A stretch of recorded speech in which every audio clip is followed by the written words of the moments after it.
Hi, this is Professor Stugard, and in this lecture we are going to take a look at the breast cancer data set from the sklearn package and apply a SVM model or support vector machine to help classify our tumors as either benign or malignant.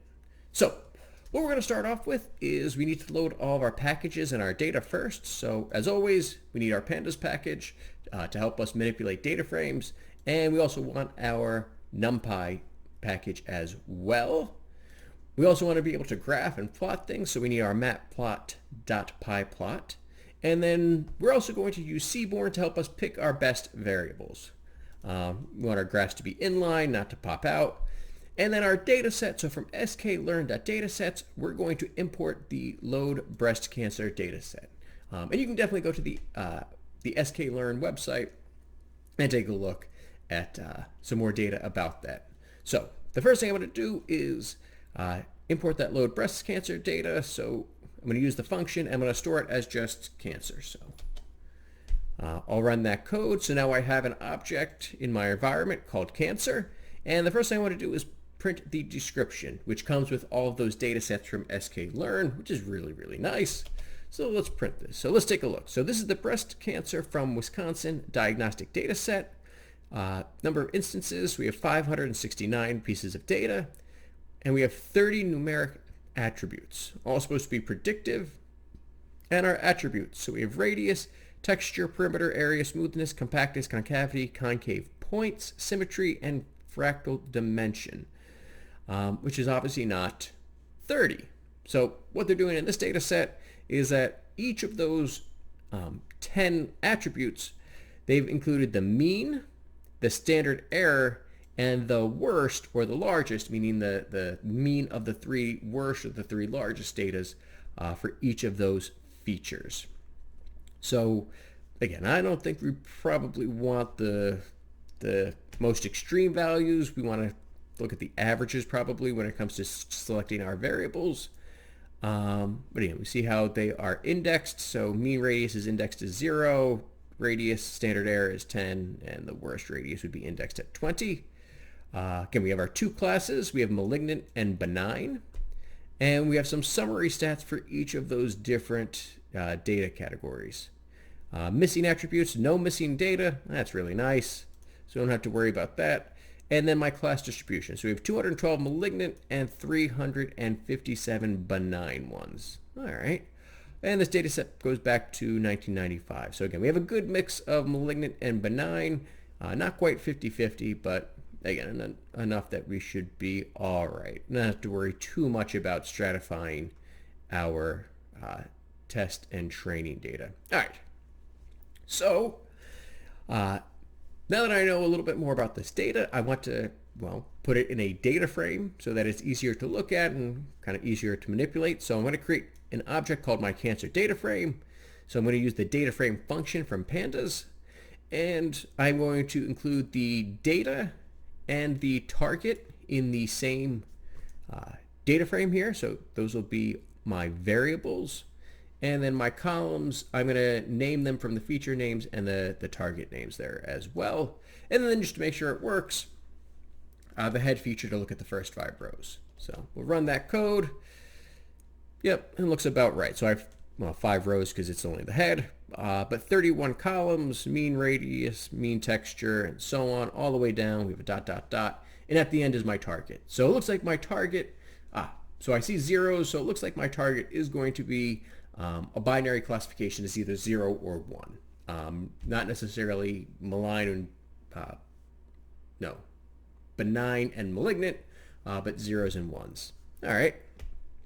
So I want to identify the top 3 predictor variables here. So we're going to create a correlation coefficient heat map. We've done this a few times so far, so I'm going to kind of do this quickly. Now I am going to define my figure size just to make sure it's kind of big, otherwise it's going to look ugly by default.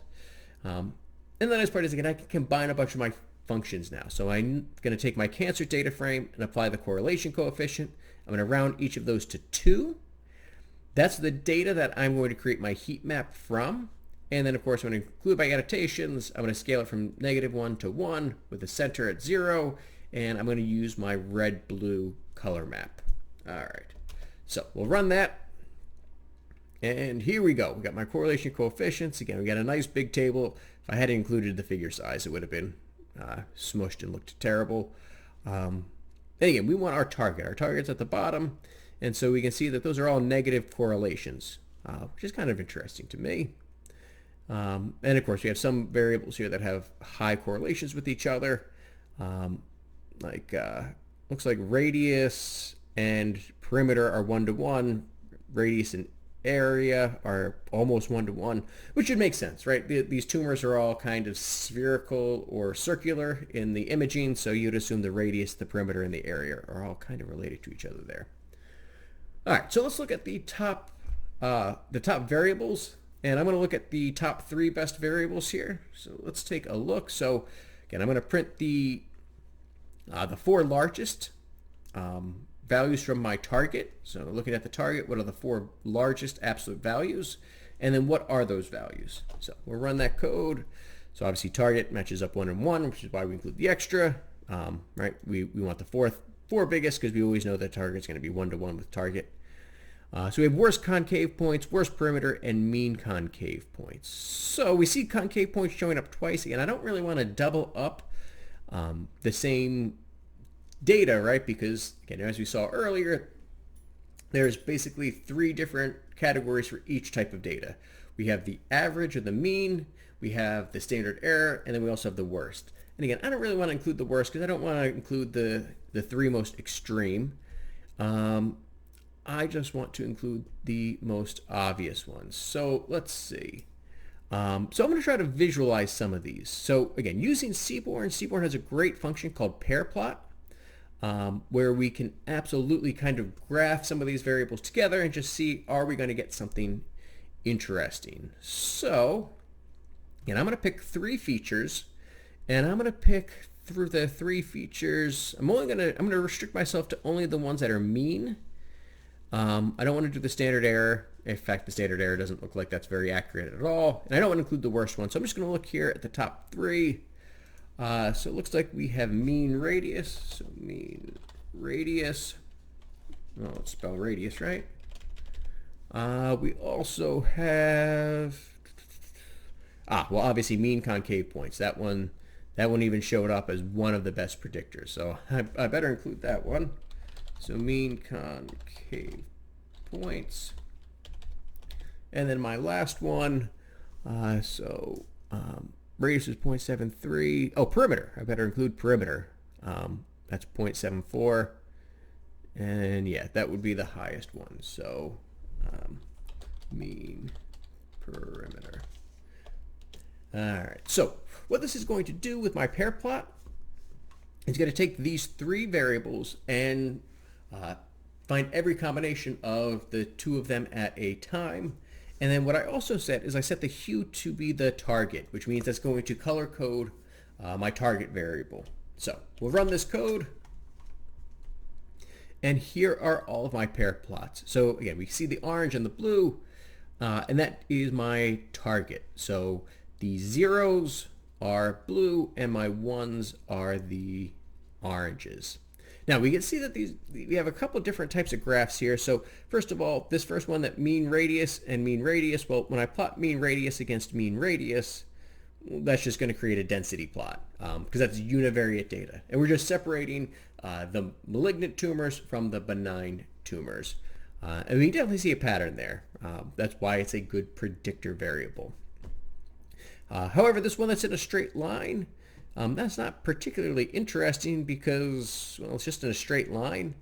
And we have mean perimeter and mean radius. And, well, as I kind of mentioned a second ago, right, these are all circular, so we would expect them to basically have a 1-to-1 correspondence. So that's going to be kind of boring. I don't necessarily want to choose that. So which one do I want to do? You know what, let's pick this one. Let's pick this combination here. I think this will be a good one. So my x variable is going to be mean perimeter, and then my y variable will be mean concave point. So I think this one right there That's the winner. So I'm going to define my features. Again, I'm only going to use 2 features. We can do more features. We could actually include all of the features if I wanted to create an SVM, but I want to be able to kind of visualize this as well, and we're not going to be able to visualize more than, 2 or 3 dimensions. So we're going to stick to just 2. So my features, so again, capital X for my features data frame. So again, I'm creating a data frame. So from my original cancer data frame, my first one, my X variable, that'll be the mean perimeter, like I said. And then my Y variable, what did I say? Mean concave points. So mean concave points. And now I got to label my columns. So again, the first one is mean perimeter. And the second one is mean concave points. And then as always, I want to just print the head, make sure it worked out the way I wanted it to. And yep, that looks perfect. So I have my data, my mean perimeters, and my mean concave points. And so we can actually see already that these 2 features are obviously going to have very different scales. So scaling them to either be, well, I like to scale everything between 0 and 1. That might be a good method for helping to improve this data. And improve my model, but we'll see when we get there. All right, next we got to define the target, but again, that's just the target column from my cancer data frame. So I'm just going to choose that as my lowercase y. I'll choose the head too, just to make sure, and sure, 0, 0, 0, 0. All right. So next up, I need to create my training and testing data. So from the sklearn, I'm going to have to import from model selection that train test split. And again, I can define all my variables at the same time using that train test split. And I always like my 25-75 split. So my test size is 25% of the data. And then just to make sure it matches up with me, I'm choosing a random state of 7. But of course, right, that's just choosing your random seed. So we'll run that code. And let's just double check here the shape. Make sure the shape looks good for my training and my testing data. All right, so my training data has 423 observations with the 2 variables, and my testing data has 143 with the 2 variables, and yep, that looks like a 25-75 split, so that is probably all good. All right, now I need to create the model, so from the sklearn and my support vector machine portion of that, so sklearn.svm, I want to do a classification problem. So I'm going to import SVC for my support vector classification. And then I need to create my instance. So I'm going to create an object called SVC model, which is just going to basically store the SVC function. And then I'm going to take that model that I created using SVC, and I'm going to fit it to my training data. So xtrain and ytrain. So I'm going to run that code. And my output SVC, it worked.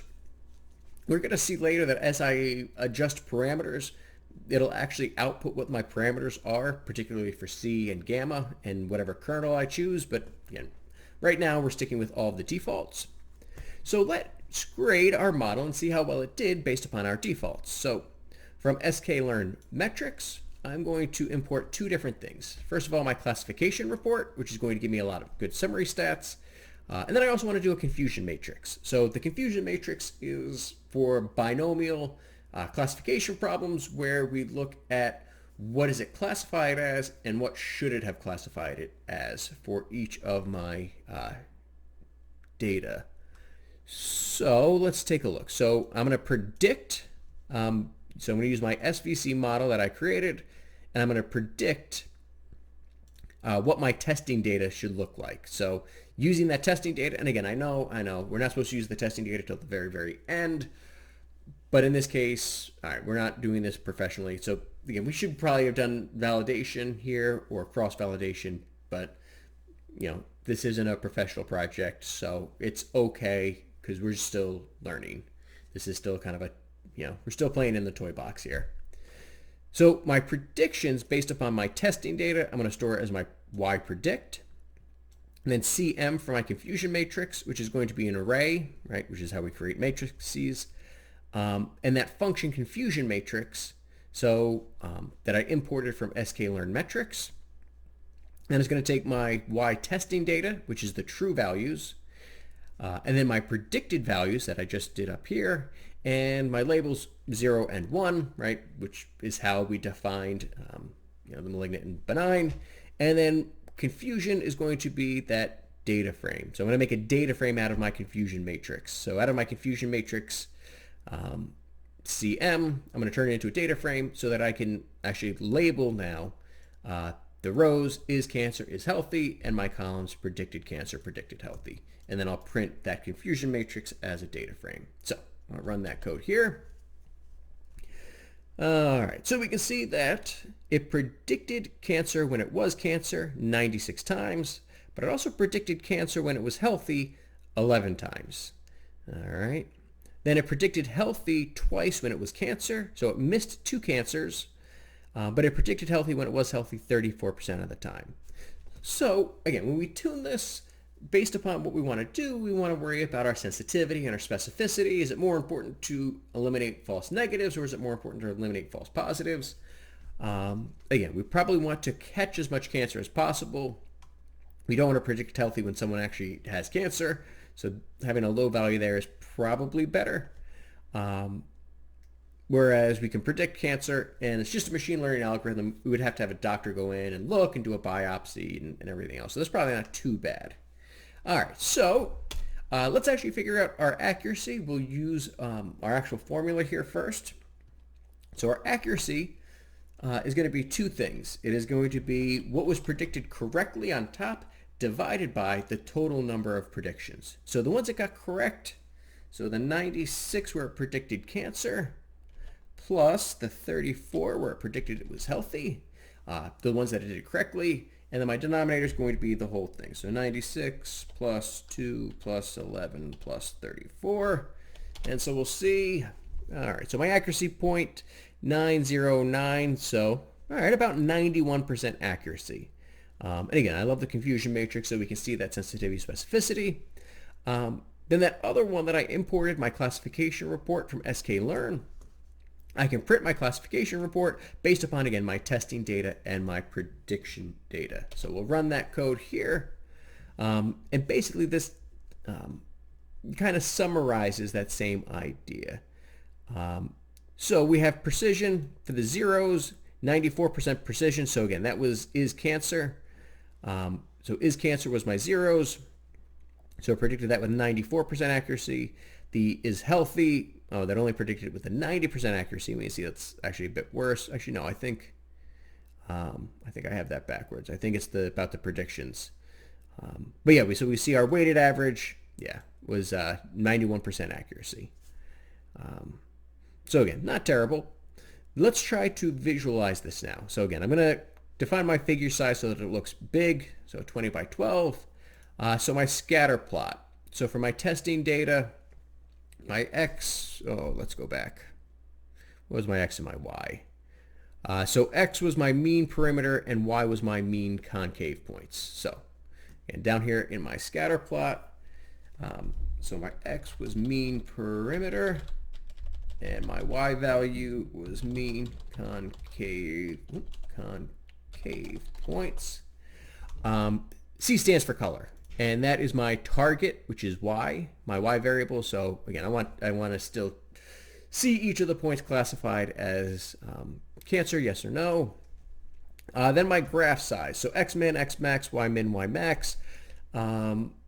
So here, we actually graphed this already. So we'll take a look. This was the one, right? So perimeter, 40 to 200, I guess, should take care of it on my x-axis. And then my y-axis, we're like at 0. So I might go a little bit below 0 just to give us a little wiggle room, and up to 0.2. So again, I'm going to give myself wiggle room, probably go up to 0.25. So the x, that perimeter, like we said, 40 to 200 or so.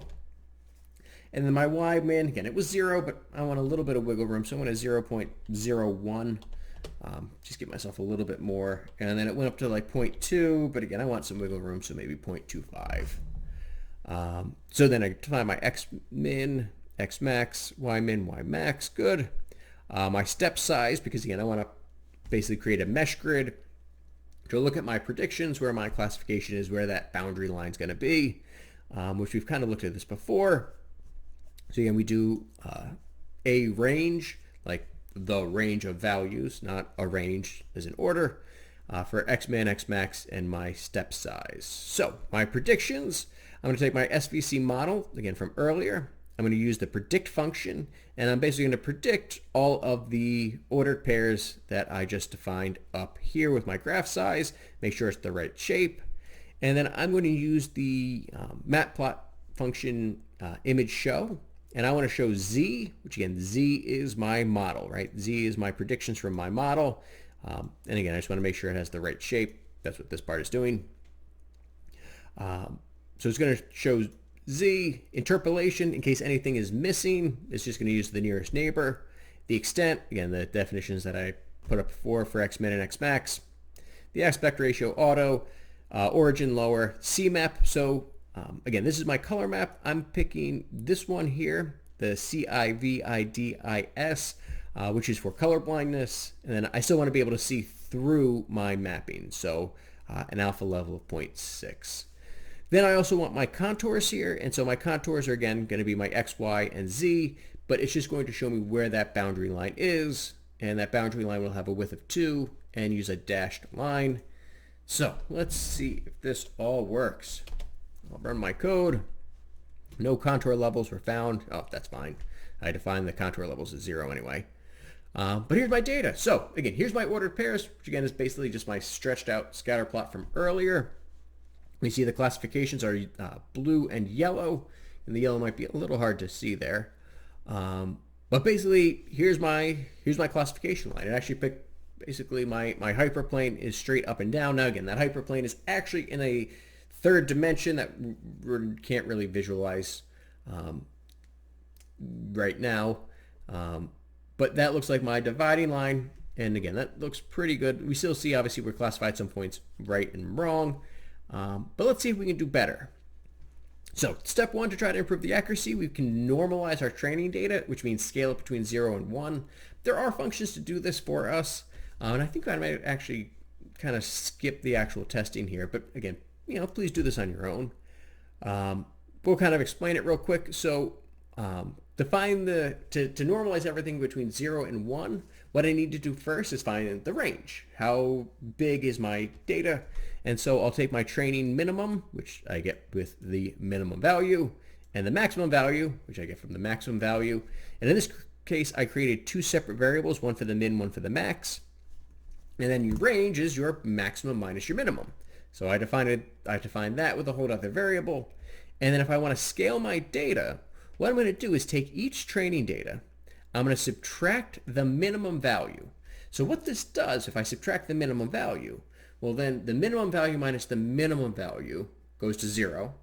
And then the maximum value minus the minimum value, well, that's my range. So that puts all my data points between 0 and my range, which means if I then divide by my range, that's going to scale everything between 0 and 1. And so I can absolutely look at that. I'll run the code real quick. So I even have the head there, so we can take a look. Again, my mean perimeter, which used to be between, 40 and 200, again, between 0 and 1. My mean concave points, again, which were between 0 and like 0.2, now go between 0 and we can see 0.47, so it's obviously getting bigger. We would have to do the same thing with the test data here. And you can actually skip some steps here. If you know how this works, you don't necessarily have to create objects for all of these variables. I can define my minimum, and then I know my range is going to be, again, my data set minus the minimum value, and the largest one that shows up, and then again, scaling it by the range. And I can do that as well. But again, I don't think I'm going to graph that right now. Yeah, please feel free to play around with that. Go back, run it through the SVM model, see if it works well. What I actually want to look at now is actually tuning some of my parameters here, try to improve the accuracy. So I'm going to use the polynomial kernel. Again, if you have this code, play around with it yourself, change the different kernels. I'm going to start off with a C value of 1, but again, please go through, change that value to 100, 100,000, change it to 0.001, right? Change it to 100th or 100th of 1,000th. See what happens. See how well that works. So again, I'm creating a second model. So this is my SVC model 2, a brand new object, because I don't want to overwrite my old one in case I want to go back in my code. So my SVC, and this time I am going to define something. So like I said, I'm going to define my kernel to be a polynomial, which is the abbreviated as just poly. When we do that, we do want to define our degree. So I'm going to do a third degree polynomial. Again, you can adjust that as much as you want. We want to define our C value. So I'm going to say C is equal to C. Again, something I defined up here. And then gamma is auto. So again, that's the default anyway. It picks it. We could play around with that as well. So we could add another line and create a new one. Let's say little g equals, whatever, and we could define it too up here. Again, I'm going to stick it with auto for just this first one. We have a few other arguments that again we can define. So probability equals false. And you can look up the documentation for a little bit more information, but basically, are we categorizing these as probabilities? So my targets are 0 and 1. Well, what this is saying is when we create our model, is it a probability? Could it be anything between 0 and 1? Are we scaling that? Do I want my predictions to be, could it predict 0.2 and just keep it as 0.2? And well, no, we want it to be either 0 or 1. We want that binary classification. And then we have decision function shape as well. And there's two options here, either OVR, which is 1 versus rest. So again, with the SVC, we're looking at 1 versus the rest, or OVO, 1 versus 1. And again, you can play around with this and again, change it up. And absolutely, play around with these different variables, play around with these parameters, and see what happens. Okay. So anyway, that defines my second SVC model. And then obviously I need to still fit it to my training data here. So again, the training data hasn't changed. I know I already tested it, which you're not supposed to do. But again, for this example, it's fine. So I'll train my model. Now, notice, once I start making it a little bit more complicated, that took a little bit longer to run my polynomial. Not terribly longer, but a little bit longer. And again, as you play around with these, they might take longer and longer and longer. So we see here that my output, again, C equals 1 because I defined that. Gamma is auto, kernel is polynomial. Now we're going to do the same thing that we did earlier. I want to create my confusion matrix. This is basically the same thing. I'm just doing it with SV model 2. I'm going to predict what it would predict for my test set. That'll be Y predict, and then my confusion matrix with the Y test and the Y predict. So we'll run that. All right, so predicted cancer 94 times, is healthy 5 times. So that's pretty good. And this, I think we did better here too. I think we did a lot better with the predicting healthy ones. There were, I think we did better here. So again, I want to determine my accuracy here. So 94 plus 40 divided by 94 plus 4 plus 5 plus 40. Oh yeah, so my accuracy now is 0.937, so like 93.7%. We actually improved that a little bit by just changing it to a polynomial kernel. Like I said, play around with the C value, change gamma, run it through a few times, see if you can do better, see if you can try to, again, tune those parameters. But let's take a look and let's actually plot what a polynomial kernel is going to look like in 2 dimensions. So, okay, so I still got to define my x and my y. So my x was mean perimeter. My y value was the mean concave points. Concave points. Again, C for color is my y variable. So my mins and maxes, I think it was 40 to 200. And then the other one, it was just slightly negative, right?